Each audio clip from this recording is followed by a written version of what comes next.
नमस्कार, मी विशाल परदेशी. या बुलेटिनमध्ये आपलं सगळ्यांचं स्वागत. सुरुवात करूयात महत्त्वाच्या बातमीने. एकनाथ शिंदेंचा गुवाहाटी दौरा लांबण्याची शक्यता आहे. डिसेंबरच्या पहिल्या आठवड्यात हा दौरा होऊ शकतो तशी शक्यता आहे. मतदारसंघामध्ये अनेक लग्नाचे मुहूर्त असल्याने हा दौरा जो आहे तो लांबणीवर पडू शकतो. पुढील महिन्यात गुवाहाटीला जाण्यास आमदार आग्रही आहेत आणि शिंदेंचा गुवाहाटी दौरा लांबण्याची शक्यता आहे. डिसेंबरच्या पहिल्या आठवड्यात हा दौरा होणार आहे.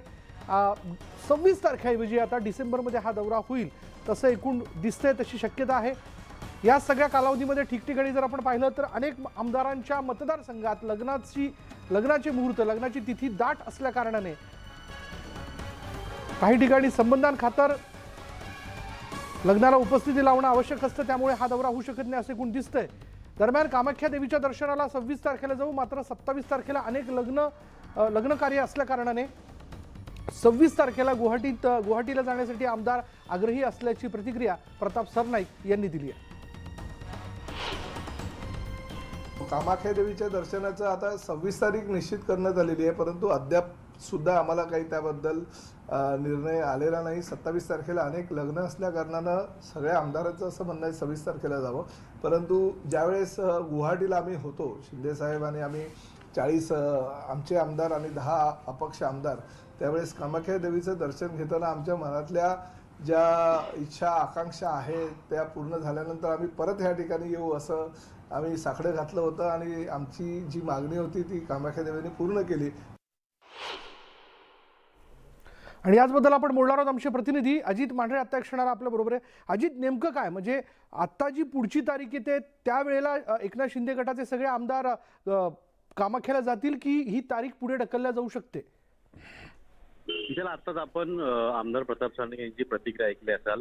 या प्रतिक्रियेमध्ये त्यांनी स्पष्टपणे म्हटलं की सगळे आमदार जे ते आग्रही आहेत कामाख्या देवीला जाण्याकरता. मात्र जी तारीख सध्या निवडली गेलेली आहे की जी तारीख सध्या चर्चेमध्ये आहे 26 आणि 27 नोव्हेंबर या दिवशी, आणि त्याच पद्धतीनं नोव्हेंबर महिन्याच्या अखेरीपर्यंत मोठ्या प्रमाणामध्ये लग्नाचे मुहूर्त आहेत, लग्न समारंभ आहेत.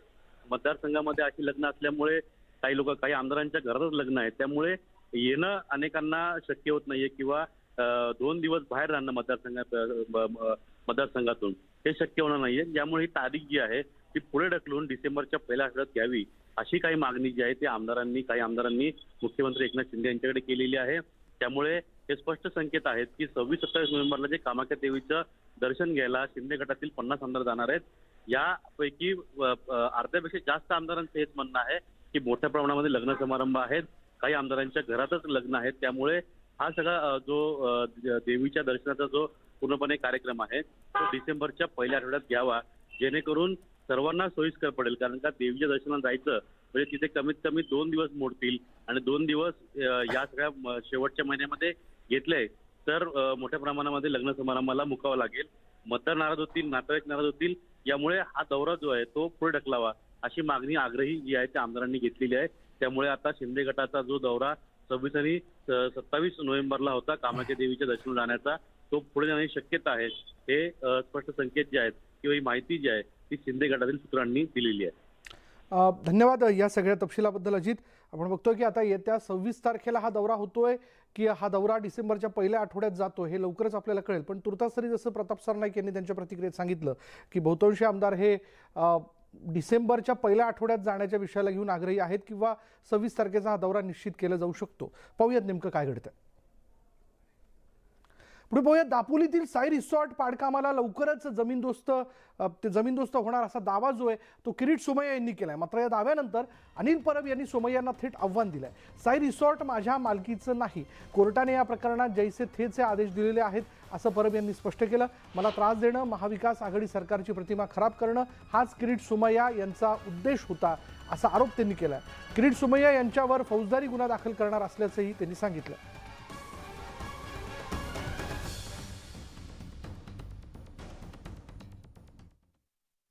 उद्धव ठाकरे सरकारच्या भ्रष्टाचाराचे प्रतीक अनिल परबच्या ट्विन रिसोर्ट पाडण्याचा प्रक्रिया सुरू झाली आहे.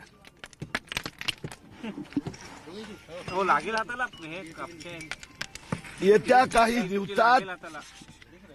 काही दिवसात हे दोन्ही रिसोर्ट जमीनदोस्त झालेले असेल. 25 कोटी रुपये या रिसॉर्ट बांधण्यासाठी खर्च झाले. आज मार्केट व्हॅल्यू 25 कोटीचा वर आहे. हे पैसे आले कुठून?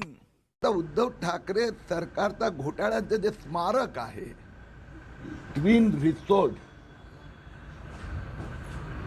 ते तोडण्याचा आज प्रारंभ होणार आहे. हा घोटाळा उद्धव ठाकरे सरकारचा भ्रष्टाचार घोटाळ्याचं प्रतीक अनिल परबचे ट्विन रिसॉर्ट पाडण्याची आजपासून सुरुवात होत आहे. पोलीस स्टेशनला पण जात आहे. त्यामुळे हे रिसॉर्ट येत्या 2 ते 3 दिवसात त्याचं पाडकाम केलं जाईल असा दावा जो आहे तो किरीट सोमय्या यांनी केलेला. आणि या विषयावरनं आता अनिल परब यांनी देखील किरीट सोमय्यांवरती फौजदारी गुन्हा दाखल करण्याच्या संदर्भात दाखल करणार असल्याचं त्यांनी म्हटलंय. आपण पाहतोय की दापोलीमधील साई रिसॉर्ट पाडकामाला लवकरच ते जमीनदोस्त केलं जाईल असा दावा किरीट सोमय्या यांनी केलाय. मात्र या दाव्यानंतर परबांनी सोमय्यांना थेट आव्हान दिलंय. साई रिसॉर्ट माझ्या मालकीचा नाही, कोर्टाने या प्रकरणात जैसे तिचे आदेश दिलेले आहेत असं अनिल परब यांनी स्पष्ट केलंय. मला त्रास देणं, महाविकास आघाडी सरकारची प्रतिमा खराब करणं हाच किरीट सोमय्या यांचा उद्देश होता असा आरोप त्यांनी केलाय. सोमय्यांवर फौजदारी गुन्हा दाखल करणार असल्याचंही त्यांनी स्पष्ट केलंय.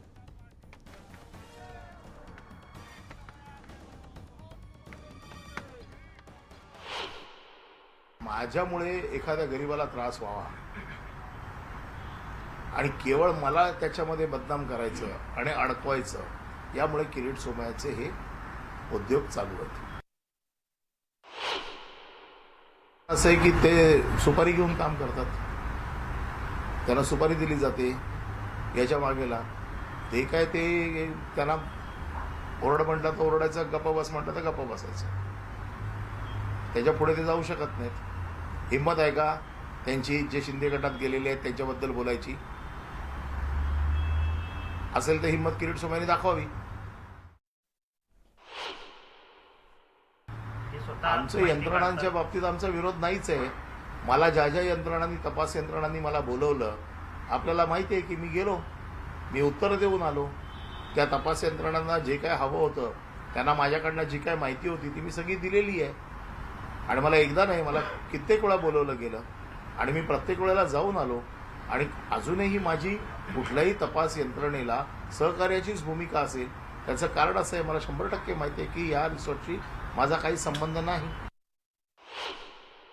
जाणून बुजून खोट्या तक्रारी करायच्या, पोलिसांवरती दबाव आणायचा, शासकीय यंत्रणेवरती दबाव आणायचा आणि त्याला जबरदस्ती कारवाई करायला भाग पाडायचा. तो मी अब्रू नुकसानीचा दावा तर मी दाखल केलेलाच आहे, परंतु त्याच्यामध्ये मी फौजदारी दावा देखील आता दाखल करणार. खासदार संजय राऊतांनी महाराष्ट्र कर्नाटक सीमा प्रश्नावरून राज्य सरकारवर टीका केली आहे. जे सरकार शिवाजी महाराजांबाबत अपमानास्पद वक्तव्य करणाऱ्यांवर कारवाई करत नाही, ते सरकार बेळगावमधील तरुणांना काय न्याय देणार असा सवाल संजय राऊत यांनी उपस्थित केला आहे. तर कर्नाटक सरकार सीमा प्रश्नाबाबत जेवढं गंभीर आहे तितकं राज्य सरकार गंभीर दिसत नाहीये असा टोलाही त्यांनी लगावला. तसंच राज्याच्या मुख्यमंत्र्यांनी पंतप्रधानांशी भेटून सीमा प्रश्नाबाबत चर्चा करणार असल्याचं म्हटलं. यावर राऊतांनी या भेटीचं रेकॉर्डिंग जनतेला दाखवण्याची मागणी केली आहे. इतका प्रचंड खर्च होऊन सुद्धा मोठे मोठे वकील देऊन सुद्धा ते उपस्थित राहत नसतील, तर या संदर्भात महाराष्ट्राच्या विधी व न्याय खात्यानं वेगळा निर्णय घेण्याची गरज आहे. महाराष्ट्राच्या या प्रश्नाविषयी आस्था आणि श्रद्धा असलेले वकील नेमणं गरजेचं आहे. खूप मोठे वकील नेमलेत या विषयात, नाही असं नाही. पण जर राज्य सरकारची, मुख्यमंत्र्यांची, उपमुख्यमंत्र्यांचीच भावना त्या संदर्भात स्पष्ट नसेल तर वकील काय करणार? ज्या प्रकारे कर्नाटकचं सरकार सीमा प्रश्नावरती अत्यंत जागरूक आहे, तितकं महाराष्ट्राचं सरकार मला दिसत नाही. ज्या महाराष्ट्राचे मुख्यमंत्री, उपमुख्यमंत्री आणि सरकार छत्रपती शिवाजी महाराजांचा अपमान उडाडवानं पाहतंय आणि अपमान करणाऱ्यांचा बचाव करत आहे, ते सीमा बांधवांना काय न्याय देणार? किती वेळा गेलात आपण सीमा भागामध्ये? मला सांगा. आम्ही जाऊन येतोय सातत्यानं. आमचे शिवसैनिक परवा 1 नोव्हेंबरला जाऊन आले, जो काळा दिवस पाळला जातो. राज्याचा एकही मंत्री गेला आतमध्ये. किती अन्याय होतो त्यांच्यावर. ज्या महाराष्ट्राचे मुख्यमंत्री, उपमुख्यमंत्री आणि सरकार छत्रपती शिवाजी महाराजांचा अपमान उडाडवानं पाहतंय आणि अपमान करणाऱ्यांचा बचाव करत आहे, ते सीमा बांधवांना काय न्याय देणार? किती वेळा गेलात आपण सीमा भागामध्ये मला सांगा. आम्ही जाऊन येतोय सातत्याने. आमचे शिवसैनिक परवा 1 नोव्हेंबरला जाऊन आले, जो काळा दिवस पाळला जातो. राज्याचा एकही मंत्री गेला आतमध्ये. किती अन्याय होतो त्यांच्यावर. महाविकास आघाडीचं सरकार जाईल असं कुणालाही वाटत नव्हतं. मात्र अशी जादू झाली की 2.5 वर्षात सरकार कोसळलं. त्यामुळे उद्या नेमकी राजकीय परिस्थिती काय असेल याचा अंदाज बांधता येत नाही. सध्याची राजकीय परिस्थिती गोंधळलेली आहे. कधी काय होईल याचा नेम नाही असं वक्तव्य केलंय केंद्रीय मंत्री रावसाहेब दानवे यांनी. दुसरीकडे राज्यातील शिंदे फडणवीस सरकार लवकरच पडेल याबाबत आपल्याकडे माहिती असल्याचा दावा संजय राऊत यांनी केलाय. तर भाजपकडे सतत इनकमिंग सुरू असल्यानं असंच सुरू राहिलं तर आम्ही 184चा आकडा गाठू असा विश्वास चंद्रशेखर बावनकुळे यांनी व्यक्त केला.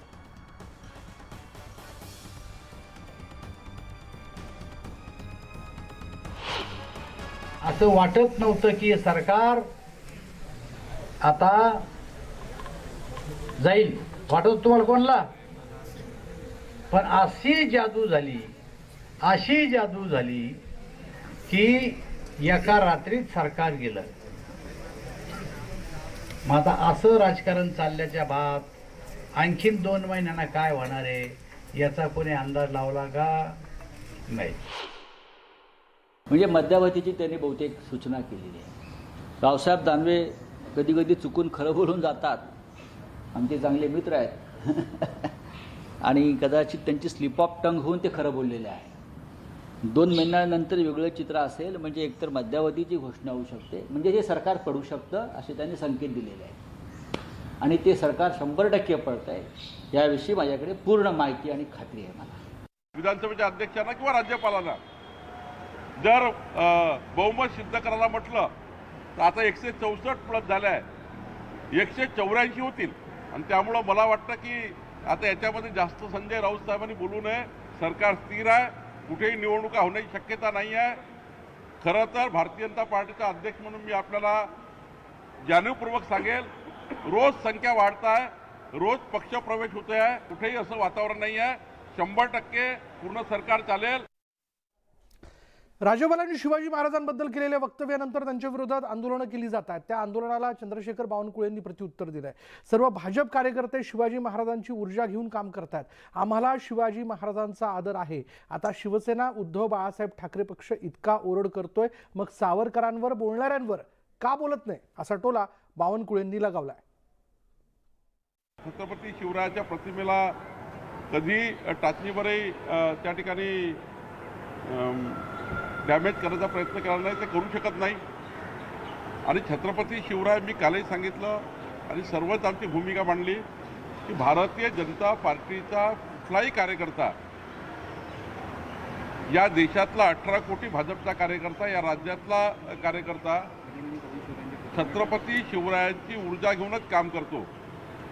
छत्रपती शिवरायाचा इतिहासातून प्रेरणा घेऊन काम करतो. राहुल गांधी जे टीका केली त्या विषयाला संपूर्ण महाराष्ट्राने निंदा केली आणि त्या विषयाला सोडून त्या विषयावर मग जर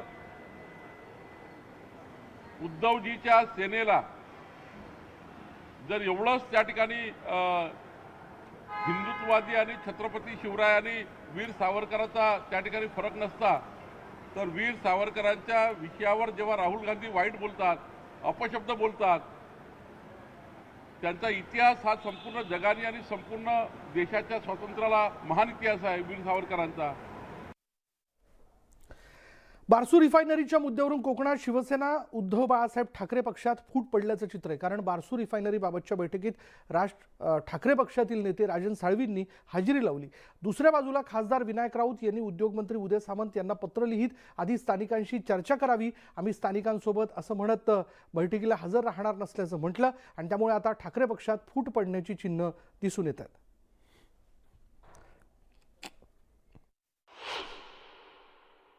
माझ्या मतदारसंघामध्ये रिफायनरी प्रकल्प येण्यासंबंधीची चर्चा बैठक असं आयोजन आता माननीय उद्योगमंत्री उदय सामंतांनी केलेलं आहे. त्या बैठकीचं रिसरमा निमंत्रण आल्यामुळे त्या बैठकीला मी आहे आणि प्रकल्पाच्या दृष्टीने जनते दृष्टीने, मतदारसंघ दृष्टीने, जिल्ह्याच्या राज्याच्या दृष्टीने जे जे महत्वाचं असेल ते त्या ठिकाणी मी माझे मुद्दे मांडणार आहे. कंपनी पूर्णतः प्रकल्प करण्याच्या मनस्थितीमध्ये आहे. त्यांच्या अधिकाऱ्यांशी आम्ही चर्चा केली. पुढच्या आठवड्यामध्ये पुन्हा एकदा आज जे विषय आम्ही घेऊन बसलेले होतो त्याच्या संदर्भात आम्ही त्यांना चर्चा करणार आहोत. आता साधी गोष्ट लोकप्रतिनिधींची मागणी आहे की तिथं एक बांधून ठेवलं जे हॉस्पिटल आहे ते त्यांनी सुरू करावं त्यांच्या CSR मधनं. आता ही मागणी काही वावगी नाही आणि त्याच्याकडे कंपनीनं लक्ष दिलं पाहिजे. कंपनीनं सुद्धा MIDC ज्या पद्धतीनं काम करते फास्ट मोडवर तशा पद्धतीनं कंपनीने देखील काम केलं पाहिजे. यासाठी आम्ही त्यांना सूचना देऊ आणि पुढच्या आठवड्यामध्ये त्याची बैठक घेऊ. आजच्याच बैठकीमध्ये आम्ही असं ठरवलं की जे काय आपण जमिनीचं पॅकेज किती पैसे देणार आहोत त्याचा देखील उल्लेख भविष्याच्या बैठकांमध्ये झाला पाहिजे, लोकांना कळला पाहिजे आणि ज्यावेळी तिथल्या जनतेला लक्षात येईल की आहे त्याच्यापेक्षा चांगला दर हा आमच्या जमिनींना मिळतोय, त्याच्यातनं चांगल्या पद्धतीनं आपला उत्कर्ष होऊ शकतो, त्यावेळी मला खात्री आहे की 100% लोक याचं समर्थन करतील. लँड ॲक्विजिशन तर सुरू झालेलं आहे. स्टाटा टेस्टिंग सुरू आहे. स्टाटा टेस्टिंगच्या बाबतीमध्ये जे काही सांगितलं होतं की नाट्यामध्ये विरोध झालाय, तर नाट्यामध्ये 100% बोर मारून झालेले आहेत. 84 जे शिल्लक होते त्याच्यातल्या 32 लोकांनी संमती दिलेली आहे. ते देखील काम सुरू होईल आणि माझी तिथल्या सगळ्याच जनतेला विनंती आहे, विरोध करणाऱ्या माझ्या सहकाऱ्यांना विनंती आहे की टोकाचं पाऊल घेऊन कुठचीही गोष्ट होणार नाही. त्यांनी चर्चा केली पाहिजे. चर्चेला त्यांनी जर माझ्याकडे वेळ मागितली, मुंबईत वेळ मागितली तर मी मुंबईमध्ये देईन, रत्नागिरीमध्ये वेळ मागितली तर रत्नागिरीमध्ये देईन. लँड ॲक्विजिशन तर सुरू झालेलं आहे. स्टाटा टेस्टिंग सुरू आहे. स्टाटा टेस्टिंगच्या बाबतीमध्ये जे काही सांगितलं होतं की नाट्यामध्ये विरोध झालाय, तर नाट्यामध्ये 100% बोर मारून झालेले आहेत. 84 जे शिल्लक होते त्याच्यातल्या 32 लोकांनी संमती दिलेली आहे. ते देखील काम सुरू होईल आणि माझी तिथल्या सगळ्याच जनतेला विनंती आहे, विरोध करणाऱ्या माझ्या सहकाऱ्यांना विनंती आहे की टोकाचं पाऊल घेऊन कुठचीही गोष्ट होणार नाही. त्यांनी चर्चा केली पाहिजे. चर्चेला त्यांनी जर माझ्याकडे वेळ मागितली, मुंबईत वेळ मागितली तर मी मुंबईमध्ये देईन, रत्नागिरीमध्ये वेळ मागितली तर रत्नागिरीमध्ये देईन. पुढे पाहूयात. कोकणात सुरू असलेल्या रिफायनरी प्रकल्पाच्या बैठकीला शिवसेना उद्धव बाळासाहेब ठाकरे पक्षाचे खासदार विनायक राऊत गैरहजर राहिले. स्थानिकांना सोबत घ्या तरच रिफायनरीच्या प्रकल्पावर सोबत राहू अशी पक्षाची भूमिका असून आमची ही बाजू राजन साळवी मांडतील असं स्पष्टीकरण विनायक राऊतांनी दिलं. तसंच शिंदे गटात गेलेले खासदार प्रतापराव जाधवांवर गद्दार म्हणत सडकून टीका देखील त्यांनी केली आहे.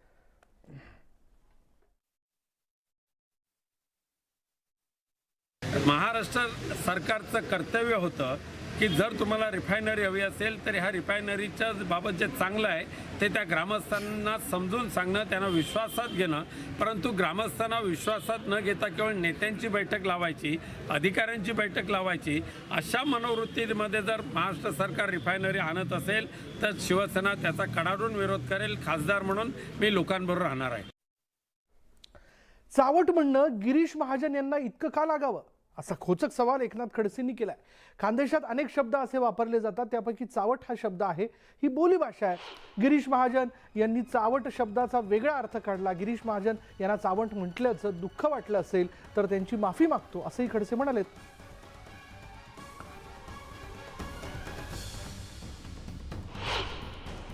खानदेशमध्ये नेहमीच आपण म्हणतो, खानदेशमध्ये काही शब्द असे वारंवार वापरले जातात. तुम्हाला का लागावं चावट म्हणणं हा एक महत्त्वाचा विषय आहे. मला चावट म्हटलं तर मला लागत नाही, कारण आमच्याकडे तर बोलीभाषेमध्ये आहे. काय झाल्या हा आमच्या बोलीभाषेतला शब्द आहे.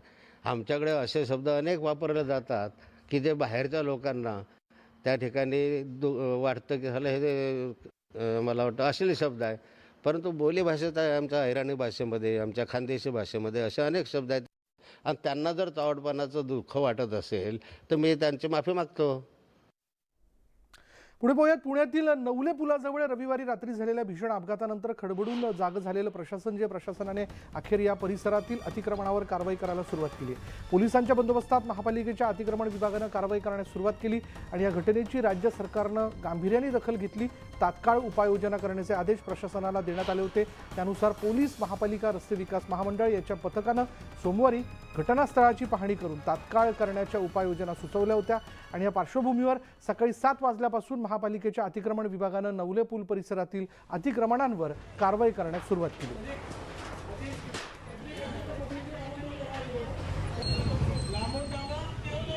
आदेश दिलेले होते, त्यानंतर प्रशासनाने एक बैठक काल केली. रत्नागिरी जिल्ह्यातल्या खेडमधून एक धक्कादायक बातमी समोर येते. रत्नागिरी जिल्ह्यातील सर्वात मोठी MIDC असलेल्या खेडमधील लोटे MIDC मधील बंद कंपन्यांचं भंगार स्क्रॅप चोरी प्रकरणी चर्चेत आलेली आहे.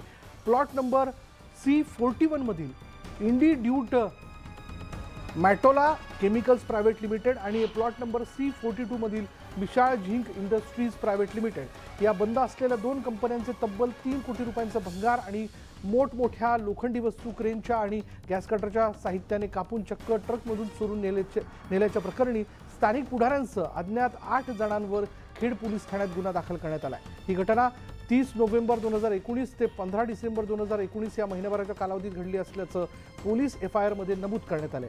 CID चौकशी करण्याबाबत माजी मंत्री रामदास कदम यांनी मागणी केली आहे.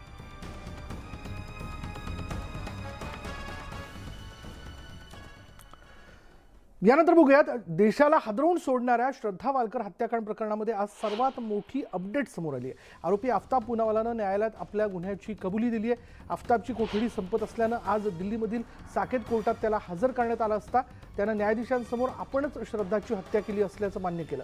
न्यायालयाने आफताबच्या कोठडीत 4 दिवसांची वाढ केली आहे. रागाच्या भरात कोणताही विचार न करता हत्या केल्याची कबुली आफताबनं दिली. हत्येला 6 महिने झाले असून काही गोष्टी आपल्याला आठवत नसल्यानं पोलिसांना सांगू शकत नसल्याचंही त्यानं म्हटलं. तसंच आपण पोलिसांनी तपासात सहकार्य करत असून यापुढेही करत राहू असं आश्वासन त्याने दिलंय. दरम्यान आज आफताबवर पॉलिग्राफिक टेस्ट होण्याची शक्यता आहे.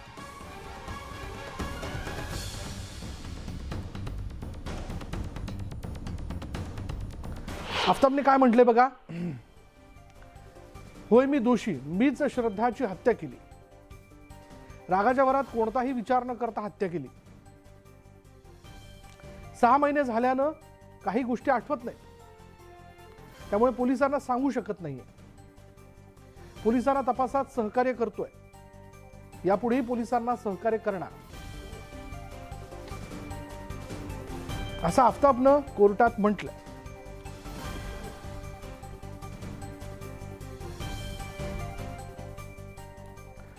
पुढे बघूयात राजस्थानच्या अलवारमध्ये गुरु कोठडी हे 500 घरांचं अख्खं गाव देशभर सेक्सटॉर्शन आणि ऑनलाईन फ्रॉडचा धुमाकूळ घालतंय. हे गाव म्हणजे जमताराचं पुढचं वर्जन असल्याचं समोर आलंय.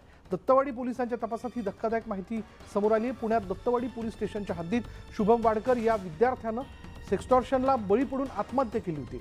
शहरात हजारोंची अशाच पद्धतीनं फसवणूक सुरू आहे आणि त्यामुळे या गुन्ह्याचा तपास करण्यासाठी पुणे पोलिसांनी कंबर कसली. अखेर पुणे पोलिसांनी राजस्थान गाठलं. अगदी राजस्थानी वेशभूषा करून आरोपीला अटक केली आणि त्यातून हे संपूर्ण गावच देशभरात हा सेक्सटॉर्शनचा धुमाकूळ घालत असल्याचं वास्तव समोर आलं.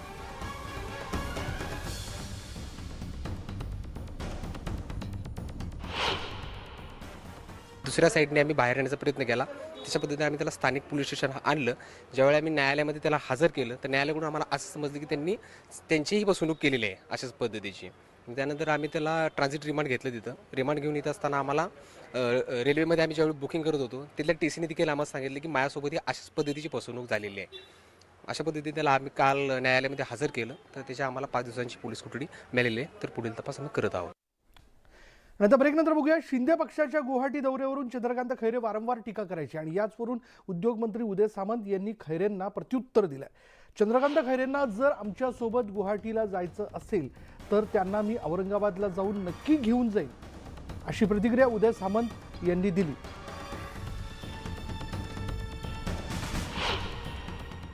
हे राजकीय वक्तव्य आहे आणि त्यांना देखील पूर्ण खात्री आहे.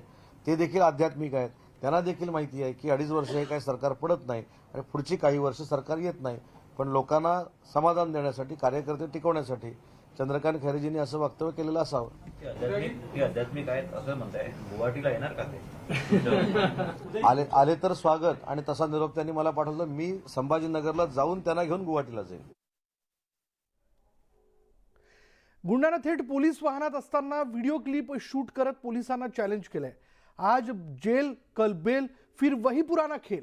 गुंडाची व्हिडिओ क्लिप व्हायरल झाली आहे. नागपुरात अटकेत असलेल्या गुंडांनी पोलिसांच्या वाहनांमधील व्हिडिओ क्लिप व्हायरल झाली आहे. अच्छी इंदुरकर या हत्येचा आरोपी असलेल्या गुंडानं ही क्लिप तयार केली आहे. गुन्हेगाराची चित्रफीत तयार करणाऱ्यांवर पोलिसांनी गुन्हा दाखल केला असून त्याला पोलिसांनी अटक केली आहे. अच्छी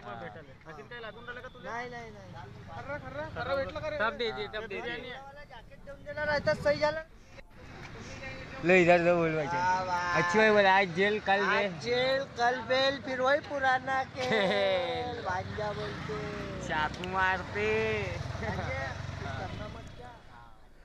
आणि आता बातमी आहे कोल्हापूरमधनं ब्रेकिंग न्यूज आहे. गुळ सौदे बंद पडलेले आहेत. भाव पडल्यानं हे सौदे बंद करण्यात आले. 3200 रुपये एवढ्या खाली दरानं दर जो आहे तो खाली आल्यानं शेतकरी आक्रमक झालेले आहेत. व्यापारी दर पाडत असल्याचा आरोप करण्यात येतोय. गुळाला किमान 3700 रुपयांचा दर मिळावा अशी शेतकऱ्यांची मागणी आहे. आणि जोपर्यंत सौदे म्हणजे जोपर्यंत दर मिळत नाही तोपर्यंत सौदे बंद ठेवणार असल्याचं त्यांनी म्हटलंय.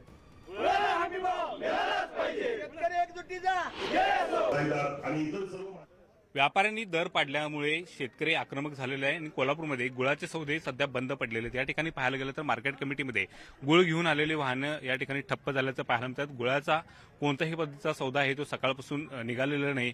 खरं तर या गुळ उत्पादक शेतकऱ्यांची मागणी आहे की गुळाला किमान 3700 रुपयाच्या वर आहे तो हमीभाव मिळावा. कारण गुळ उत्पादनासाठी मोठा खर्च आहे तो या शेतकऱ्यांना पेलावा लागतो आणि त्या खर्चाच्या तुलनेत आहे तो गुळाला दर मिळत नाही आणि त्याचमुळे हे शेतकरी आक्रमक झाल्याचं आपल्याला पाहायला मिळतात.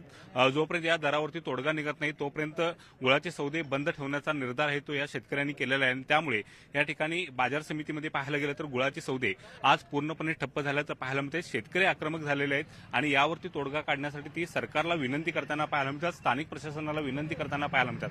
मात्र सकाळपासून कोणीही या गुळ उत्पादक शेतकऱ्यांची भेट घ्यायला आलेली नाही किंवा त्यांच्याबाबत कोणत्याही पद्धतीचा तोडगा काढण्यासाठी या ठिकाणी दाखल झालेले नाही. त्यामुळे गुळ उत्पादक शेतकरी आहे ते अधिकच आक्रमक होण्याची शक्यता आहे ते नाकारता येत नाही.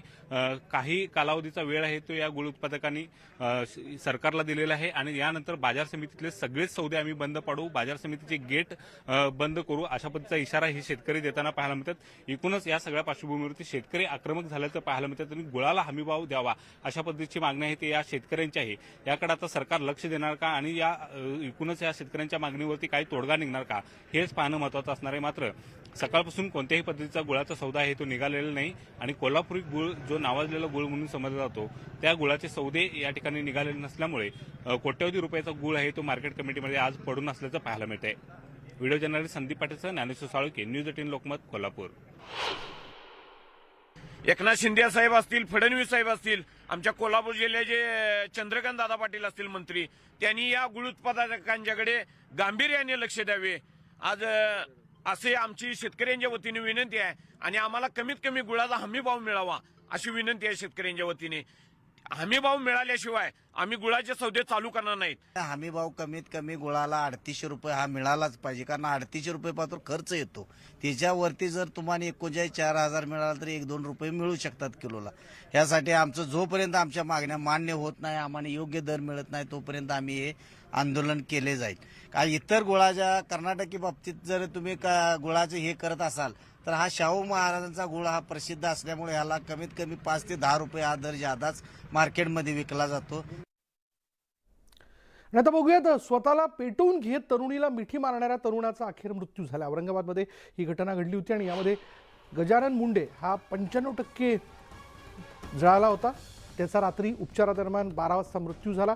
काल शासकीय विद्यालयामध्ये PhD शिक्षण घेणाऱ्या गजानन मुंडे यांनी स्वतःला जाळून आपल्या प्रियसीला मिठी मारली होती. त्यामध्ये गजानन मुंडे हा 95% भाजला आणि त्याचा रात्री उपचारादरम्यान 12 वाजता मृत्यू झाला. तर तरुणाच्या आईवडिलांवर तरुणीच्या नातेवाईकांकडून लग्नासाठी तगादा लावून धमकी दिल्याप्रकरणी गुन्हा दाखल करण्यात आला.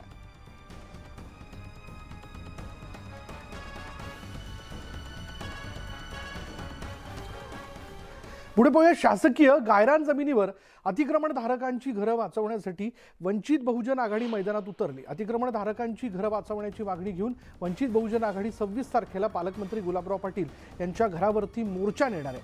मुंबई उच्च न्यायालयात दाखल झालेले जमीन याचिका जी आहे त्या याचिकेत क्रमांक जर आपण पाहिलं तर 2/2022 आणि 26 तारखेला आपण जर पाहिलं तर पालकमंत्री गुलाबराव पाटील यांच्या घरावरती वंचित बहुजन आघाडी मोर्चा नेणार आहे. मुंबई हायकोर्टाने जिल्हाभरात गायरान शासकीय जमिनीवरील अतिक्रमणधारकांचं अतिक्रमण काढण्याचे आदेश दिले होते.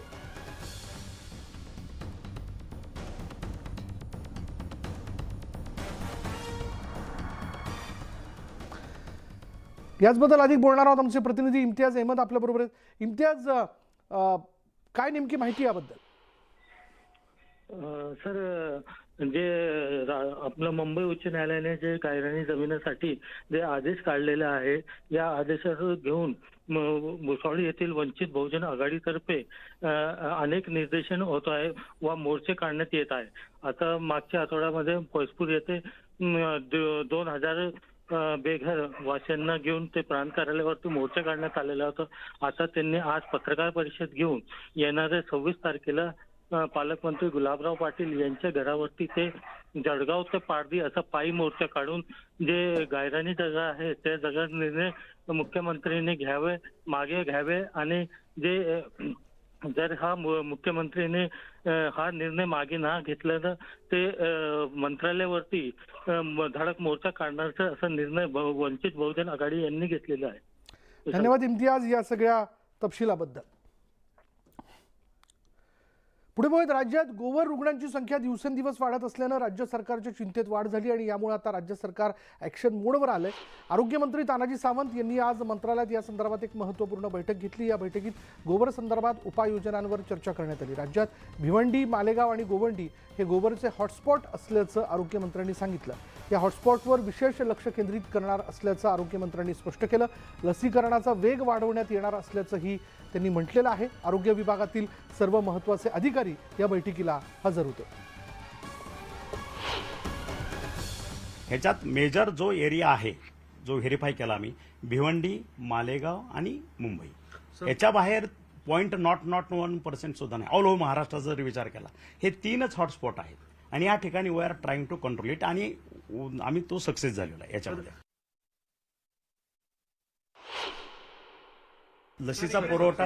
लसीचा पुरवठा सुद्धा प्रचंड आहे आणि हे पसरू नये म्हणून सर्क्युलरही महाराष्ट्रामध्ये आम्ही सर्क्युलेट केलेला आहे. आणि ह्या ठिकाणी सुद्धा एक सर्वे करा पटकन, अशा गावागणीस खेड्यामध्ये किंवा लहान लहान शहरं असतील, डिस्ट्रिक्ट प्लेसला असेल, ह्या ठिकाणी सुद्धा आयडेंटिफाय करायच्या सूचना दिल्या आहेत. पण अशा पद्धतीचं एक फीडबॅक आलेलं नाही.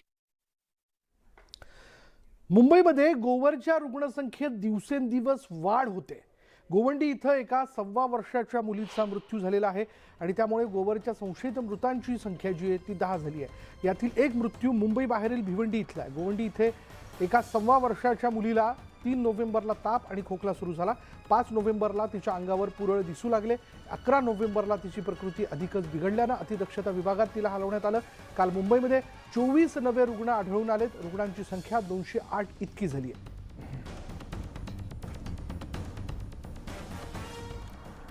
मुंबई, मालेगाव पाठोपाठ नाशिक शहरातही गोवरचे 4 संशयित रुग्ण सापडल्यानं खळबळ उडाली आहे. या 4 संशयित बालकांच्या रक्ताचे नमुने तपासणीकरता मुंबईला पाठवण्यात आलेत. नाशिकमध्ये गोवरचा धोका वाढल्यानं आरोग्य विभाग अलर्टवर आहे. रिपोर्ट आल्यानंतर आरोग्य विभाग शहरात सर्वेक्षण करणार आहे. आरोग्य विभागानं शहरात केलेल्या तपासणीमध्ये 4 संशयित रुग्ण आढळले.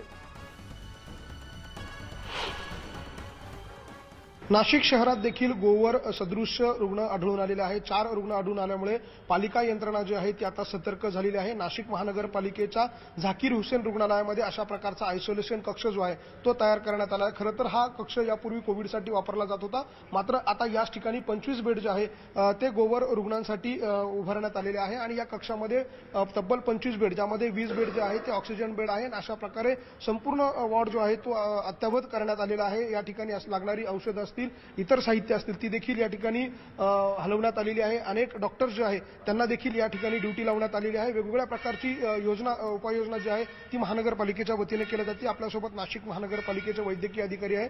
सर, जे 4 संशयित रुग्ण महानगरपालिकेच्या हद्दीत आढळलेले आहे त्यांची नेमकी आताची सिच्युएशन काय आहे, काय परिस्थिती आहे? नाही, त्या जे बालकं होते त्यांना ताप आणि सर्दी, खोकला, त्याचबरोबर अंगावर पुरळ अशी लक्षणे होती.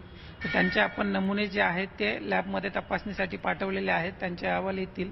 त्यांना जे प्राथमिक उपचारांची गरज असते, गोवरमध्ये तसं कुठलाही असं स्पेसिफिक ट्रीटमेंट नसते, लक्षणांनुसार आपण उपचार करतो. तर त्यांना उपचार करून सध्या घरी पाठवण्यात आलेले आहे. घरी पाठवल्यानंतर त्यांना पालकांना सूचनाही देण्यात आलेल्या आहेत की त्यांना इतर बालकांमध्ये मिसळू देऊ नये, आयसोलेशनमध्ये ठेवण्यासाठी सूचना देण्यात आली आहे. नाशिक महानगरपालिकेच्या वतीनं गोवर सदृश्य जर रुग्ण आढळला तर त्यांच्यासाठी कशा प्रकारची तयारी करण्यात आलेली आहे? आयसोलेशन वॉर्ड जो आहे त्या ठिकाणी किती कर्मचारी ठिकाणी असणार आहे, किती बेड असणार आहे? गोवारमध्ये मी सांगितलं आपल्याला तसं शक्यतो त्याला खूप असे ॲडमिशन करणे किंवा हे करण्याची गरज पडत नाही. त्याला लक्षणानुसार आपण उपचार करतो. जर बालकांना त्यांच्या घरी आयसोलेशनमध्ये राहण्याची व्यवस्था असेल तर त्यांना घरीच आयसोलेशनमध्ये ठेवून त्या इतर बाळांपासून बाजूला ठेवून आपण त्यांच्यावर उपचार करू शकतो. पण जनरली असं होतं की लहान मुलांना आयसोलेशनमध्ये ठेवणं थोडंसं अवघड जातं, म्हणून त्याच्या घरच्यांमध्ये जिथं त्यांना सेपरेट राहण्यासाठी जागा आहे त्या ठिकाणी हे करून. पण जर काही कॉम्प्लिकेशन झाले, त्याला ॲडमिशनची गरज पडली तर आपण डॉक्टर झाकीर हुसेन हॉस्पिटलमध्ये सद्यस्थितीत एक कक्ष तयार केलेला आहे. व्हिडिओ जर्नलिस्ट हेमंत बागुलसह लक्ष्मण घाटोळ, न्यूज 18 लोकमत, नाशिक. यानंतर बघूया ठाण्यातही गोवरचा धोका निर्माण झाला. येत्या काळात गोवरचे रुग्ण वाढण्याची भीती आहे, कारण 6,651 बालकं गोवर लसीपासून वंचित आहेत. ठाण्यात आतापर्यंत 10 गोवरचे रुग्ण आढळून आलेत. आता यावर नियंत्रण मिळवण्यासाठी ठाणे मनपाने तात्काळ 300 डॉक्टर परिचारिकांची तात्काळ नेमणूक केलेली आहे.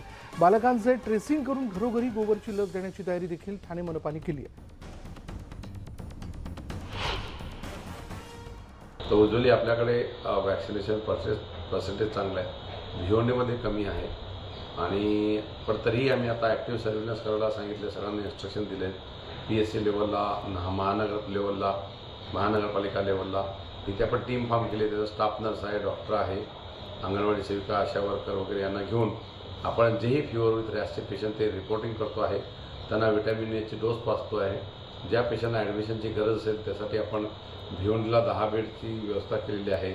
कस्तूर आपल्या कळवा हॉस्पिटल, छत्रपती शिवाजी महाराज हॉस्पिटलमध्ये आपण व्यवस्था केलेली आहे 10 बेडची. त्याच्यामध्ये पेशंट जर वाढले तर आपण पार्किंग प्लाझामध्ये पण पेशंट ॲडमिट करणार आहे. पुढे पोहेत गडचिरोली जिल्हा परिषदेच्या मुख्य लेखा आणि वित्त अधिकाऱ्याला गडचिरोली पोलिसांनी अटक केली. या प्रकारामुळे एकच खळबळ उडाली आहे. ओंकार रामचंद्र अंबपकर असा आरोपी लेखा आणि वित्त अधिकाऱ्याचं नाव आहे. पीडित महिला ही गडचिरोली जिल्हा परिषदेच्या लेखा विभागात वरिष्ठ सहाय्यक म्हणून कार्यरत आहे. पीडित महिलेला आपल्या कॅबिनमध्ये बोलून विनयभंग करण्याचा अंबपकर यांच्यावर आरोप आहे. कामाच्या बहाण्याने आपल्या केबिनमध्ये 4 वेळा बोलवून सतत विनयभंग केला, अशी तक्रार पीडित महिलेनं गडचिरोली पोलीस ठाण्यात दिली. यावरून पोलिसांनी गुन्हा दाखल करून लपून बसलेल्या अधिकारी अंबपकर याला मोठ्या शिताफीने अटक केली आहे.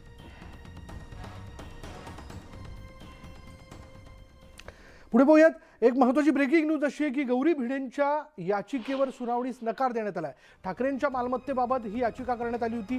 बेहिशेबी मालमत्ता याची चौकशी व्हावी, सीबीआय आणि ईडीद्वारे ही चौकशी करण्याची याचिका भिडेंनी केली होती, गौरी भिडेंनी ही केली होती, आणि मुख्य न्यायाधीशांनी याच्या सुनावणीस नकार दिलाय. दुसऱ्या बेंच समोर ही सुनावणी आता केली जाणार आहे.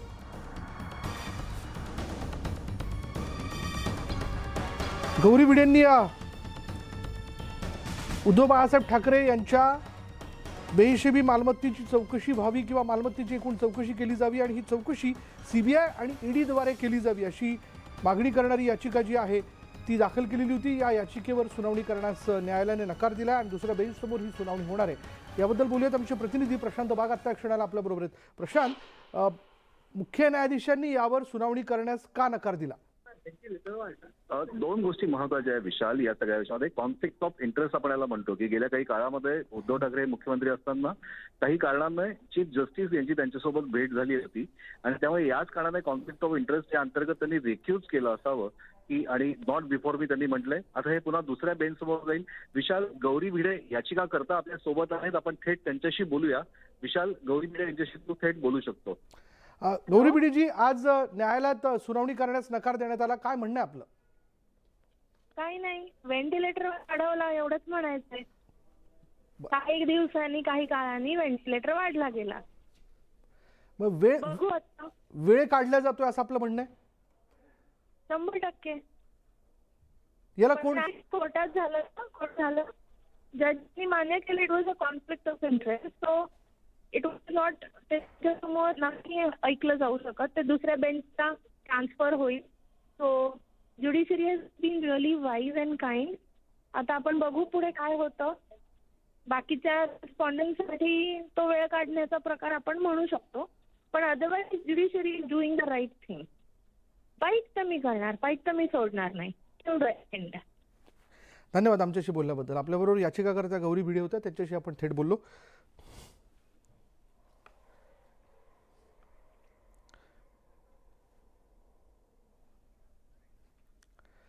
पुढे पाहूया बातमी आहे नवी मुंबईतनं. नवी मुंबईत सिडकोच्या भूखंडांना कोट्यवधी रुपयांचा दर मिळतोय. सानपाडा इथल्या भूखंडास प्रति चौरस मीटर 5.5 लाख रुपयांचा दर, तर नेरूळमधील एका भूखंडास प्रति चौरस 4,80,000चा विक्रमी दर मिळालाय. रिअल इस्टेट बाजारात हॉटस्पॉट म्हणून ओळखल्या जाणाऱ्या आणि नागरिकांची पसंती असणाऱ्या नेरूळ आणि सानपाडा इथल्या भूखंडांची दराची चढाई जी ती सुरूच आहे. हे दर वाढताना दिसतात. विशेष म्हणजे सिडकोला या एका योजनेतून भूखंड विक्रीतून जवळपास 260 कोटी, तर या विक्रमी दरामुळे मागील 15 दिवसात 1,575 कोटींचा महसूल जमा झाला आहे. आणि आता आणखीन एक ब्रेकिंग न्यूज अशी की पुण्यातील रिक्षा चालक आक्रमक झालेले आहेत. 28 नोव्हेंबरपासून बेमुदत संप जो तो पुकारण्यात येईल. बेकायदा बाईक टॅक्सी विरोधात हा संप पुकारण्यात येतोय. पुण्यात रिक्षा बेमुदत बंद आंदोलन करणार आहे. पुण्यामध्ये 28 नोव्हेंबरपासून ऑटो रिक्षाचा बेमुदत संप सुरू होईल आणि याला कारण आहे बेकायदा बाईक टॅक्सी. याच्या विरोधात रिक्षा चालक आक्रमक झाले. बेकायदा बाईक टॅक्सी बंद व्हावी म्हणून आता पुण्यामध्ये रिक्षा चालकांनी आंदोलनाचं हत्यार उपसलंय. 28 नोव्हेंबरपासून पुण्यासह पिंपरी चिंचवडमध्ये रिक्षा चालकांचं बेमुदत आंदोलन जे आहे ते सुरू होईल. एकूण 12 रिक्षा चालक संघटना यामध्ये सहभागी होत आहेत. 50 ते 60,000 रिक्षा चालक यामध्ये सहभागी होतील. संपात सहभागी झाल्यामुळं म्हणजे हा जर संप झाला तर मोठ्या प्रमाणात पिंपरी चिंचवडकर नागरिकांची गैरसोय होणार आहे. अनेक वेळा निवेदन देऊन सुद्धा सरकार ऐकत नसल्यानं रिक्षा चालकांनी अखेर ही भूमिका घेतली आहे. यानंतर दुपारच्या बातम्यांमध्ये इथेच थांबणार आहोत. पहा फक्त न्यूज 18 लोकमत.